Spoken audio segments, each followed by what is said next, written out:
जानेवारी 1 मे नंतर आज पुन्हा एकदा 26 जानेवारी 1 मे नंतर आज पुन्हा एकदा पालकमंत्री नसताना नाशिकचा मान भेटला ध्वजारोहणाचा।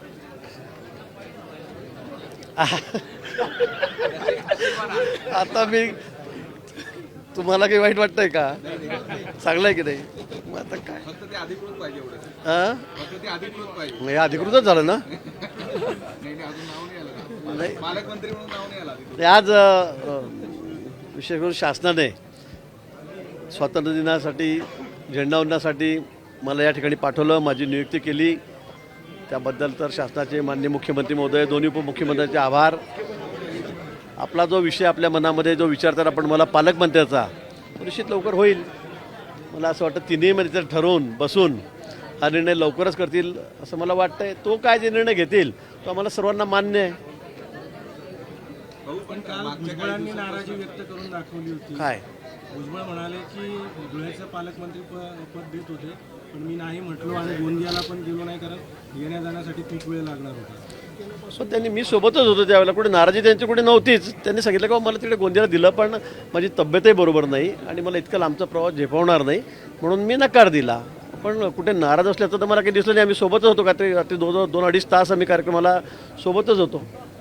पण मागच्या काही दिवसांपासून पालकमंत्री नसल्यामुळे आता isakal.com आहे देशातील नंबर 1 ची मराठी न्यूज वेबसाईट। प्रत्येक अपडेटसाठी isakal.com ला नक्की भेट द्या। शहरात मोठे खूप पडलेले आहेत, एकूण वाहतूक होत आहे, अनेक अडचणी आहेत आणि पुरवठा विस्कळीत झालेला आहे। हे सगळं पालकमंत्री नाही म्हणून कामं रखडतात, अशा पद्धतीचं एक लोक भावना होत चाललाय। आता पालकमंत्री नाही म्हणून कामं रखडले किंवा निधी वाटप होत नाही असं नाही आहे। माननीय मुख्यमंत्री महोदय अजितदादा आहेत, फायनान्स मिनिस्टरही आहेत, सर्व निधीचं वाटप व्यवस्थित चाललेलं आहे।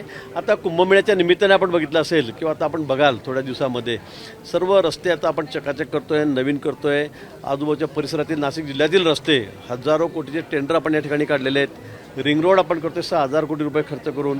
म्हणून मला वाटतं की आता येणाऱ्या या वर्षभरामध्ये आपल्याला कुठेही रस्ते असतील, गटारी असतील, मोठे हायवे आहेत, 4 पदरी आहेत, 6 पदरी आहेत।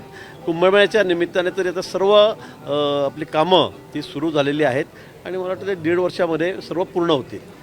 काल एक्स्पोच्या कार्यक्रमातच याच रिंग रोडवरनं छगन भुजबळांनी काही अंशी नाराजी वर्तवली। जाहीर भाषणामध्ये ते म्हटले की रिंग रोड किंवा विकास कामं नाही केली तरी चालतील, गोदावरी मात्र स्वच्छ करा, प्रचंड त्यामध्ये घाण मिसळली जाते आणि आपण हे पाप करतोय। नाही, गोदावरीचा विषय अतिशय महत्त्वाचा आहे। त्यासाठी आपण बघितलं जवळपास 1.5-2 हजार कोटी रुपये खर्च करून आपण STP प्लॅनला सुरुवात झालेली आहे, टेंडर ते झालं आहे, वर्क ऑर्डर झालेली आहे, अजूनही कामं आपण त्या संदर्भामध्ये हाती घेतलेली आहेत। आणि खरं आहे गोदावरीची स्वच्छता ठेवली गेली पाहिजे। तिथलं प्रदूषण आधी मी त्या भाषणातही मी म्हटलं की प्रदूषण हा सर्वात महत्त्वाचा विषय नाशिककरांसाठी, गोदावरीचं प्रदूषण आम्ही त्यासाठी सर्व प्रयत्न करतो आहोत। पण त्याचबरोबर रस्तेही महत्त्वाचे आहेत। मला असं वाटतं रिंग रोड खरं म्हणजे रिंग रोड झाल्यामुळे नाशिक शहराचा अगदी चेहरामोहराच बदलणार आहे। विकासाच्या दृष्टीने अतिशय हा महत्त्वाचा असा रस्ता आहे आणि म्हणून मला वाटतं ट्रान्सपोर्टेशन हे प्रत्येक शहराला असलं पाहिजे, कनेक्टिव्हिटी असली पाहिजे, मग ती रस्त्यांची असेल, रेल्वेची असेल, विमानाची असेल, त्याशिवाय इथला विकास होऊ शकत नाही। आणि म्हणून नाशिक तर आता आपलं खूप पुढे चाललेलं आहे। आपण बघतात इथे अनेक गोष्टी आहेत ज्याची आपल्या सर्वांना कल्पना आहे। म्हणून मला वाटतं रस्ते होणंसुद्धा एक क्रमप्राप्त आहे। आज आपण बघतोय मुंबई नाशिक, पुणे नाशिक हा रस्ता आता शेवटच्या टप्प्यामध्ये जे समृद्धी मार्गाला आपण जोडलेला आहे, त्यामुळे खूप मोठा फायदा आणि विशेष करून उद्योजकांसाठी, शेतकऱ्यांसाठी याचा मोठा फायदा या ठिकाणी होणार आहे आणि म्हणून तेही आवश्यक आहे। दोन्ही गोष्टी आवश्यक आहेत। नाशिक शहर रस्ते मोठ्या प्रमाणात खराब झाले, नाशिक शहरातले रस्ते मोठ्या प्रमाणात खराब झाले, नाशिक त्र्यंबक रोड खराब झाला। खरं तर लायबिलिटी पिरियडमधले हे सगळे रस्ते आहे, मात्र ठेकेदार कुंभमेळ्याच्या कामांची वाट बघतात। कुंभमेळ्याचे रस्ते होणारच आहे म्हणून ते रस्ते दुरुस्त करत नाही। नाशिक त्र्यंबक आपण जे म्हणतात आता आपण तो 6 पदरी करतो, आता वाढवलाही आहे आणि अतिशय सुंदर असा रस्ता आपण त्या ठिकाणी करतोय। चांगल्या दर्जाचं काम त्या ठिकाणी होणार आहे। खूप मोठा निधी आपण त्याच्यावर ठेवलेला आहे, त्याबद्दल काही दुमतच नाही आहे। नाशिक शहरातले जे रस्ते आहेत आपण जे आता वारंवार उल्लेख करतो अंतर्गत रस्ते आहेत त्याच्याही कामाला थोडा पाऊस थांबला की लगेच आपण सुरुवात करू. अतिशय सुंदर असे रस्ते आपल्याला त्या ठिकाणी करायचे आहेत. त्यासाठी निधीची तरतूद केलेली आहेत. टेंडर प्रोसेस सुरू आहे. मला वाटतं लवकरच त्या कामाने सुरुवात होईल. कांद्याचे दर घसरत होते गेल्या काही दिवसांपासून आणि या सगळ्या दरम्यान केंद्रानं नोटिफिकेशन काढलंय. बांगलादेशनं निर्यातीबाबतची जी अडचण होती ती देखील दूर झालेली आहे. किती दिलासा मिळेल असं आपल्याला वाटतं? निश्चित चांगला दिलासा शेतकऱ्याच्या संदर्भात मिळणार आहे. सगळं कांद्याचं सगळं भावांवर अवलंबून असतं. कमी जास्त इम्पोर्ट एक्सपोर्ट त्याच्यावरही सगळं अवलंबून असतं आणि म्हणून मला वाटतं की आता बांगलादेशात निर्यातीला परवानगी मिळाल्यामुळे त्या ठिकाणी निश्चित कांद्याचे भाव वाढतील.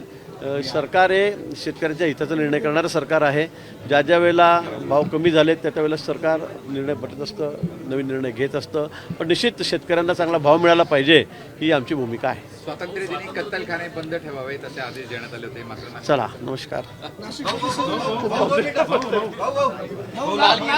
लाल किल्ल्यावर स्वदेशीचा नारा दिलेला आहे.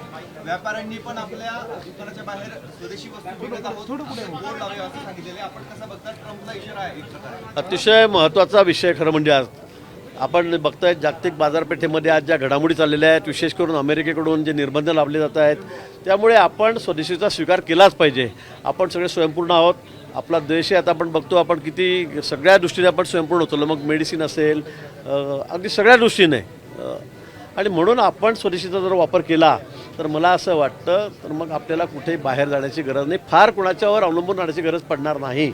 आज ज्या पद्धतीने आपली गळचेपी करण्याचा प्रयत्न काही मोठी राष्ट्र करता आहेत, मला वाटतं त्याला जर आपल्याला उत्तर द्यायचं असेल तर स्वदेशीचा स्वीकार आपण केलाच पाहिजे. त्याशिवाय आता आपल्याला पर्याय नाही. आणि आपण एवढे 140 कोटी जनता आपल्या देशातली, आपण जर स्वदेशीचा त्या ठिकाणी पुरस्कार केला तर मला असं वाटतं की सगळ्या क्षेत्रामध्ये आपण त्या ठिकाणी निश्चित पुढे जाऊ.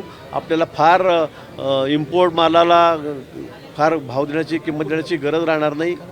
मोदीजींनी त्या ठिकाणी जे सांगितलेलं आहे हा मला असं वाटतं की भविष्यासाठी हा सगळ्यात महत्त्वाचा विषय आपल्यासाठी आहे.